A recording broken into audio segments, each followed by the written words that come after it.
ত্রয়োদশ জাতীয় সংসদ নির্বাচন, ভোট দেয়ার ধাপসমূহ। বাংলাদেশ নির্বাচন কমিশনের পক্ষ থেকে ত্রয়োদশ জাতীয় সংসদ নির্বাচনে ভোট দানের ধাপসমূহ জেনে নিন। ভোটের আগে আপনার ভোটার নম্বর ও ভোট কেন্দ্র ও ক্রমিক নম্বর জেনে নিন। ভোটার নম্বর ও প্রয়োজনীয় তথ্য জানতে 105 নম্বরে কল করুন, যা সম্পূর্ণ টোল ফ্রি। ভোট কেন্দ্রে যাবার সময় ভোট নম্বরটি নোট করে বা ভোটার স্লিপটি সংগ্রহ করে সঙ্গে নিন। ভোটের দিন সকাল 7:30 থেকে বিকেল 4:30 মধ্যে আপনার নির্ধারিত ভোট কেন্দ্রে উপস্থিত হন। অন্যান্য ভোটারদের সঙ্গে লাইনে দাঁড়ান। আপনার পালা এলে ভোট গ্রহণ কর্মকর্তা আপনাকে শনাক্ত করবেন।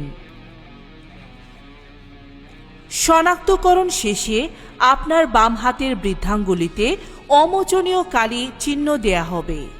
এবারের নির্বাচনে আপনাকে 2টি ব্যালট পেপার দেয়া হবে। জাতীয় সংসদ নির্বাচনের জন্য সাদা ব্যালট পেপার এবং গণভোটের জন্য গোলাপি ব্যালট পেপার। ব্যালট পেপার গ্রহণের আগে নিশ্চিত করুন যে অফিসিয়াল সিল ও সংশ্লিষ্ট কর্মকর্তার স্বাক্ষর রয়েছে কিনা। এরপর গোপন কক্ষে গিয়ে আপনার ভোট দিন। আপনার পছন্দের প্রার্থীর প্রতীকের ঘরে নির্ধারিত সিল প্রদান করুন। সিল দেওয়ার পরে সিলের কালি যাতে অন্য প্রতীকের ঘরে বা অন্য প্রতীকে না লাগে সেজন্য সিল প্রদত্ত প্রতীকের ঘরের মাঝামাঝি লম্বা ভাঁজ দিয়ে পরে ইচ্ছেমতো ভাঁজ করুন।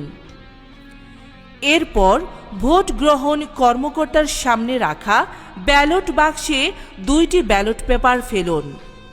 ভোট প্রদান সম্পন্ন হলে যত দ্রুত সম্ভব ভোট কক্ষ ও ভোট কেন্দ্র ত্যাগ করুন।